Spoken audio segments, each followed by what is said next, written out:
उस दिव्य अनुपम और तेज के पुंज रथ पर कौशलपुरी के राजा श्री रामचंद्र जी हर्षित होकर चढ़े। उसमें 4 चंचल, मनोहर, अजर, अमर और मन की गति के समान शीघ्र चलने वाले घोड़े जुते थे। श्री रघुनाथ जी को रथ पर चढ़े देखकर वानर विशेष बल पाकर दौड़े। वानरों की मार सही नहीं जाती। तब रावण ने माया फैलाई। एक श्री रघुवीर की ही वह माया नहीं लगी। सब वानरों ने और लक्ष्मण जी ने भी उस माया को सच मान लिया। वानरों ने राक्षसी सेना में भाई लक्ष्मण जी सहित बहुत से रामों को देखा। बहुत से राम लक्ष्मण देखकर वानर भालू मन में मिथ्या डर से बहुत ही डर गए। लक्ष्मण जी सहित वे मानो चित्रलेखे से जहाँ की तहाँ खड़े देखने लगे। अपनी सेना को आश्चर्यचकित देखकर कौशलपति भगवान हरि ने हंसकर धनुष पर बाण चढ़ाकर पल भर में सारी माया हर ली। वानरों की सारी सेना हर्षित हो गई। फिर श्री राम जी सबकी ओर देखकर गंभीर वचन बोले, हे वीरों, तुम सब बहुत ही थक गए हो, इसीलिए अब द्वंद्व युद्ध देखो। ऐसा कहकर श्री रघुनाथ जी ने ब्राह्मणों के चरण कमलों में सिर नवाया और फिर रथ चलाया। तब रावण के हृदय में क्रोध छा गया और वह गरजता तथा ललकारता हुआ सामने दौड़ा। अरे तपस्वी, सुनो, तुमने युद्ध में जिन योद्धाओं को जीता है, मैं उनके समान नहीं हूँ। मेरा नाम रावण है। मेरा यश सारा जगत जानता है। लोकपाल तक जिसके कैद खाने में पड़ते हैं। तुमने खर, दूषण और विराट को मारा। बेचारे बालिका व्याध की तरह वध किया। बड़े बड़े राक्षस योद्धाओं के समूह का संहार किया और कुंभकर्ण तथा मेघनाथ को भी मारा। अरे राजा, यदि तुम रण से भाग न गए तो आज मैं सारा वैर निकाल लूंगा।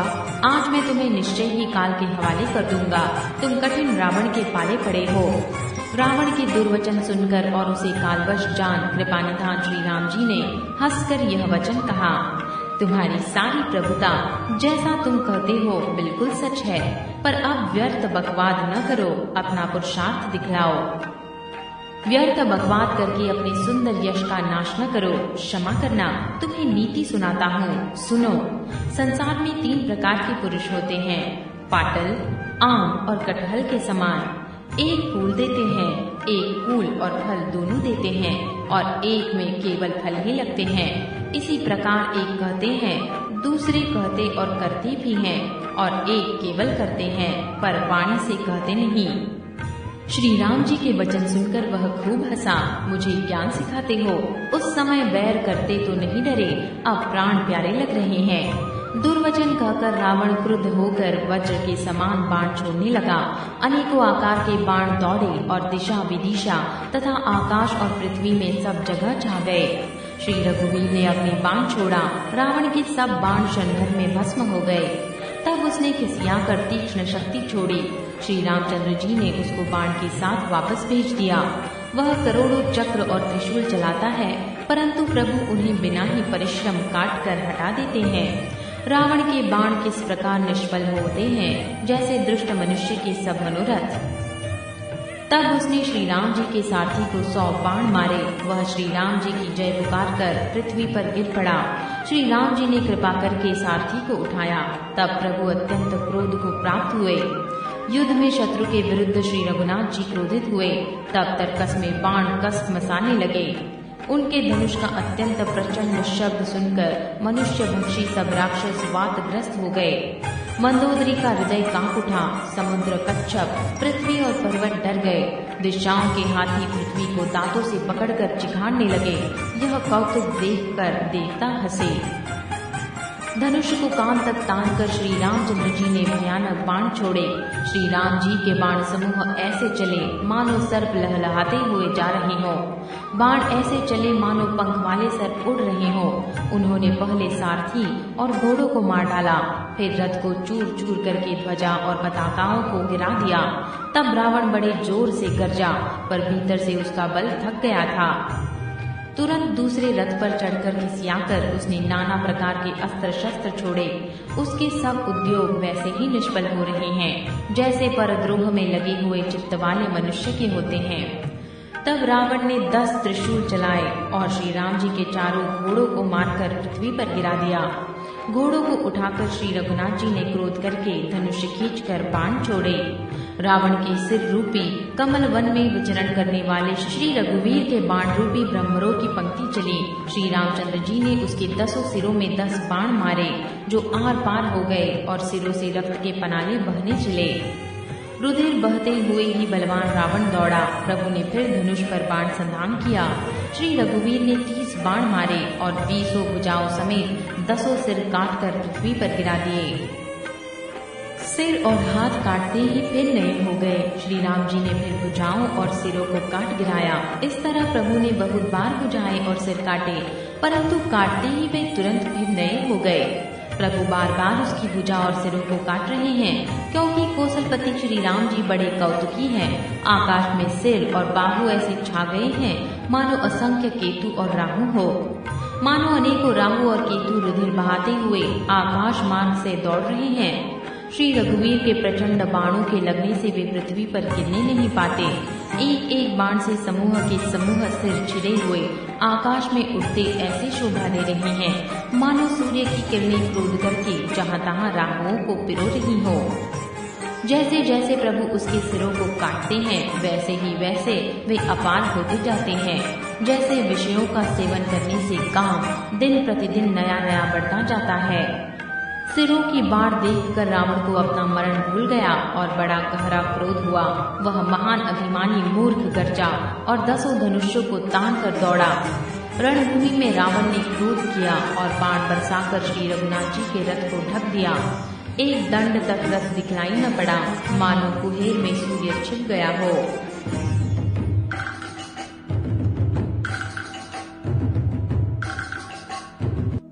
जब देवताओं ने हाहाकार किया, तब प्रभु ने क्रोध करके धनुष उठाया और शत्रु के बाणों को हटाकर उन्होंने शत्रु के सिर काटे और उनसे दिशा विदिशा आकाश और पृथ्वी सबको काट दिया। काटे हुए सिर आकाश मार्ग से दौड़ते हैं और जय जय की ध्वनि करके भय उत्पन्न करती हैं।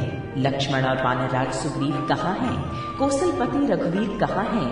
राम कहाँ हैं? ये कहकर सिरों के समूह दौड़े। उन्हें देखकर वानर भाग चले। तब धनुष संधान करके रघुकुल मणि श्री राम जी ने हंसकर बाणों से उन सिरों को भली भांति भेद डाला।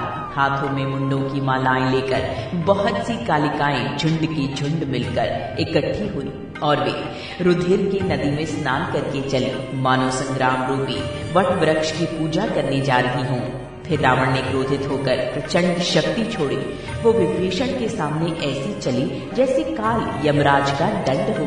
अत्यंत भयानक शक्ति को आती देख और ये विचार कर कि मेरा प्रण शरणागत के दुख का नाश करना है, श्री राम जी ने तुरंत ही विभीषण को पीछे कर लिया और सामने होकर वो शक्ति स्वयं सह ली। शक्ति लगने से उन्हें कुछ मूर्छा हो गई। प्रभु ने तो ये लीला की, पर देवताओं को व्याकुलता हुई। प्रभु को श्रम शारीरिक कष्ट प्राप्त हुआ देखकर विभीषण क्रोधित हो हाथ में गदा लेकर दौड़े और बोले, अरे अभागे, मूर्ख, नीच, दुर्बुद्धि, तूने देवता, मनुष्य, मुनि, नाग सभी से विरोध किया। तूने आदर सहित शिव जी को सिर चढ़ाए, इसी से एक एक के बल में करोड़ों पाए। उसी कारण से अरे दुष्ट, तू अब तक बचा है, किंतु अब काल तेरे सिर पर नाच रहा है। अरे मूर्ख, तू राम विमुख होकर संपत्ति सुख चाहता है। ऐसा कहकर विभीषण ने रावण की छाती के बीचों बीच गदा मारी। बीच छाती में कठोर गदा की घोर और कठिन चोट लगते ही वो पृथ्वी पर गिर पड़ा। उसके 10 मुखों से रुधिर बहने लगा।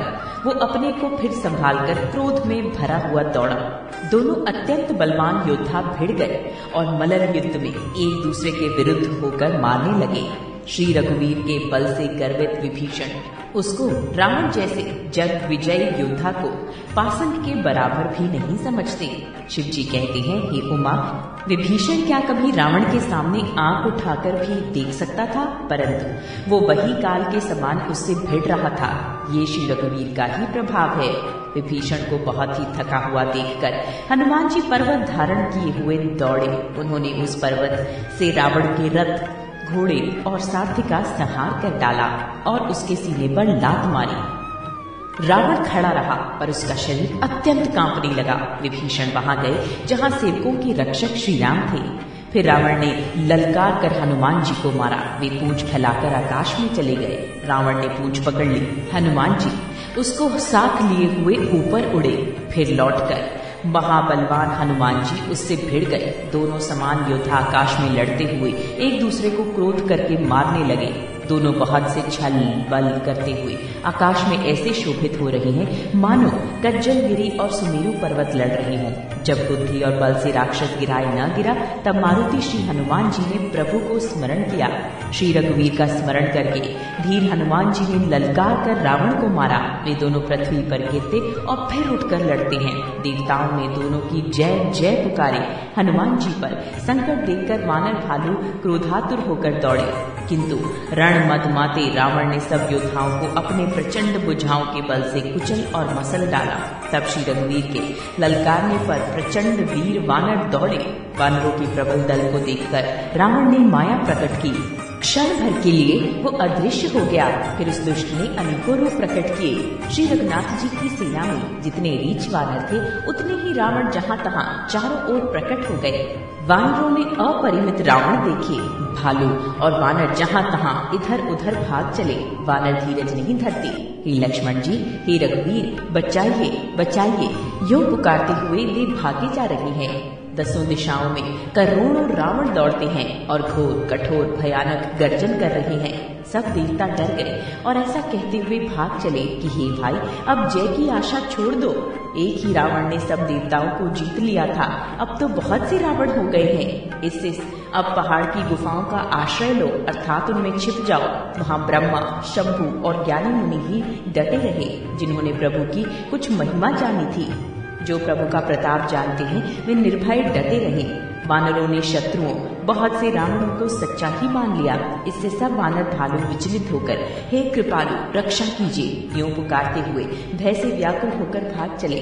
अत्यंत बलवान रणबांकुरे हनुमान जी अंगद, नील और नल लड़ते हैं और कपट रूपी भूमि से अंकुर की भांति उपजे हुए कोटि कोटि योद्धा रावणों को मसलते हैं। देवताओं और वानरों को विकल देखकर कौशलपति श्री राम जी हंसे और शार्क धनुष पर बाण चढ़ाकर माया के बने हुए सब रावणों को मार डाला। प्रभु ने क्षण भर में सब माया काट डाली। जैसे सूर्य के उदय होते ही अंधकार की राशि फट जाती है, नष्ट हो जाती है। अब एक ही रावण को देखकर देवता हर्षित हुए और उन्होंने लौटकर प्रभु पर बहुत से पुष्प बरसाए। श्री रघुनाथ जी ने भुजा उठाकर सब वानरों को लौटाया। तब वे एक दूसरे को पुकार पुकार कर लौट आए। प्रभु का बल पाकर रीछ वानर दौड़ पड़े। जल्दी से कूदकर वे रणभूमि में आ गए। देवताओं को श्री राम जी की स्तुति करते देखकर रावण ने सोचा, मैं इनकी समझ में एक हो गया, परंतु इन्हें ये पता नहीं है कि इनके लिए मैं एक ही बहुत हूँ। और कहा, अरे मूर्खों, तुम तो सदा के ही मेरे मरैल, मेरे मार खाने वाले हो। ऐसा कहकर वो क्रोध करके आकाश पर देवताओं की ओर दौड़ा। देवता हाहाकार करते हुए भागे। रावण ने कहा, दुष्टों, मेरे आगे से कहाँ जा सकोगे। देवताओं को व्याकुल देखकर अंगद दौड़े और उछलकर रावण का पैर पकड़कर उन्होंने उसको पृथ्वी पर गिरा दिया। उसे पकड़कर पृथ्वी पर गिराकर लात मारकर बाली पुत्र अंगद प्रभु के पास चले गए। रावण संभल कर उठा और बड़े भयंकर कठोर शब्द से गरजने लगा। वो दर्प करके 10 धनुष चढ़ाकर उन पर बहुत से बाण संधान करके बरसाने लगा। उसने सब योद्धाओं को घायल और भय से व्याकुल कर दिया और अपना बल देखकर वो हर्षित होने लगा। तब श्री रघुनाथ जी ने रावण के सिर, भुजाएं, बाण और धनुष काट डाले, पर वे फिर बहुत बढ़ गए। जैसे तीर्थ में किए हुए पाप बढ़ जाते हैं, कई गुना अधिक भयानक फल उत्पन्न करते हैं। शत्रु के सिर और भुजाओं की बढ़ती देखकर रीछ वानरों को बहुत ही क्रोध हुआ। ये मूर्ख भुजाओं के और सिरों के काटने पर भी नहीं मरता। ऐसा कहते हुए भालू और वानर योद्धा क्रोध करके दौड़े। बाली पुत्र अंगद, मारुति हनुमान जी, नल, नील, वानरराज सुग्रीव और द्विविद आदि बलवान उस पर वृक्ष और पर्वतों का प्रहार करते हैं। वो उन्हीं पर्वतों और वृक्षों को पकड़कर वानरों को मारता है। कोई एक वानर नखों से शत्रु के शरीर को फाड़कर भाग जाता है, तो कोई उसे लातों से मारकर। तब नल और नील रावण के सिरों पर चढ़ गए और नखों से उसके ललाट को फाड़ने लगे। खून देखकर उसे हृदय में बड़ा दुख हुआ। उसने उनको पकड़ने के लिए हाथ फैलाए, पर वे पकड़ में नहीं आते, हाथों के ऊपर ऊपर ही फिरते हैं, मानो दो भौरे कमलों के वन में विचरण कर रहे हों। तब उसने क्रोध करके उछलकर दोनों को पकड़ लिया। पृथ्वी पर पटकते समय वे उसकी भुजाओं को मरोड़कर भाग छूटे। उसने क्रोध करके हाथों में 10 धनुष लिए और वानरों को बाणों से मारकर घायल कर दिया। हनुमान जी आदि सब वानरों को मूर्छित करके और संध्या का समय पाकर रावण हर्षित हुआ। समस्त वानर वीरों को मूर्छित देखकर रणधीर जांबान दौड़े। जांबान के साथ जो भालू थे वे पर्वत और वृक्ष धारण किए रावण को ललकार ललकार कर मारने लगे। बलवान रावण क्रोधित हुआ और पैर पकड़ पकड़ कर वो अनेकों योद्धाओं को पृथ्वी पर पटकने लगा। जांबान ने अपने दल का विध्वंस देखकर क्रोध करके रावण की छाती में लात मारी। छाती में लात का प्रचंड आघात लगते ही रावण व्याकुल होकर रथ से पृथ्वी पर गिर पड़ा। उसने 20 हाथों में भालुओं को पकड़ रखा था। ऐसा जान पड़ता था मानो रात्रि के समय भौरे कमलों में बसे हुए हों। उसे मूर्छित देखकर फिर लात मारकर रक्षराज जांबान प्रभु के पास चले गए। रात्रि जानकर साथ ही रावण को रथ में डालकर उसे होश में लाने का उपाय करने लगा। मूर्छा दूर होने पर सब रीछ वानर प्रभु के पास आए। उधर सब राक्षसों ने बहुत ही भयभीत होकर रावण को घेर लिया। उसी रात त्रिजटा ने सीता जी के पास जाकर उन्हें सब कथा कह सुनाई। शत्रु के सिर और भुजाओं की बढ़ती का संवाद सुनकर सीता जी के हृदय में बड़ा भय हुआ। उनका मुख उदास हो गया, मन में चिंता उत्पन्न हो गई। तब सीता जी त्रिजटा से बोली, हे माता, बताती क्यों नहीं, क्या होगा? संपूर्ण विश्व को दुख देने वाला ये किस प्रकार मरेगा? चिरगनाथ जी के बाणों से सिर कटने पर भी नहीं मरता। विधाता सारे चरित्र विपरीत उल्टे ही कर रहा है। सच बात तो ये है कि मेरा दुर्भाग्य ही उसे जिला रहा है, जिसने मुझे भगवान के चरण कमलों से अलग कर दिया है। जिसने कपट का झूठा स्वर्ण मृग बनाया था, वही देव अब भी मुझ पर रूठा हुआ है। जिस विधाता ने मुझसे दुख सहन कराए और लक्ष्मण को कड़वे वचन कहलाए, श्रीरघुनाथ जी के विरह रूपी बड़े विषैले बाणों से तक तक कर मुझे बहुत बार मारकर अब भी मार रहा है। और ऐसे दुख में भी जो मेरे प्राणों को रख रहा है, वही विधाता उस रावण को जिला रहा है, दूसरा कोई नहीं।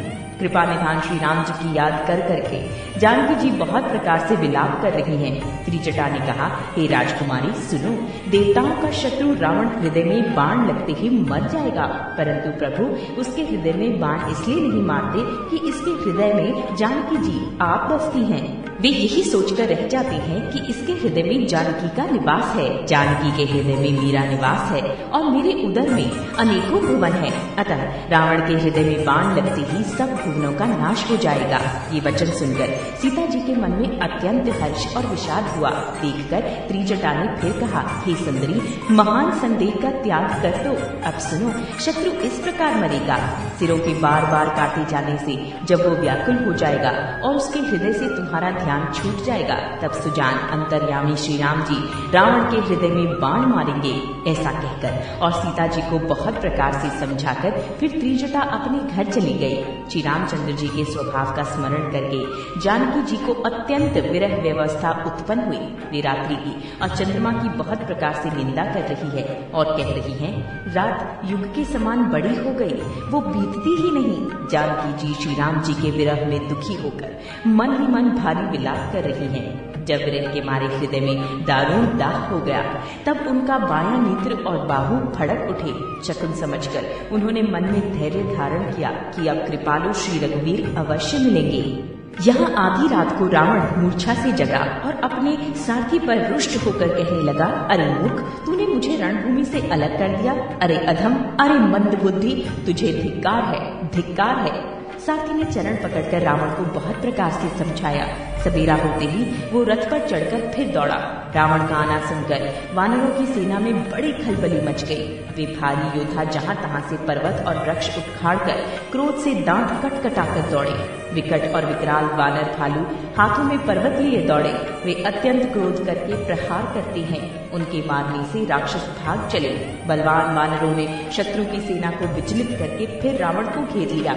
चारों ओर से चपेटे मारकर और नखों से शरीर विदीर्ण देखकर वानरों ने उसको व्याकुल कर दिया।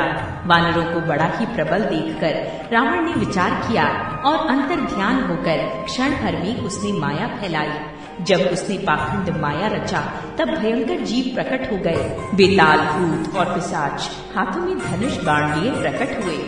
योगनिया एक हाथ में तलवार और दूसरे हाथ में मनुष्य की खोपड़ी लिए ताजा खून पीकर नाचने और बहुत तरह से गीत गाने लगी।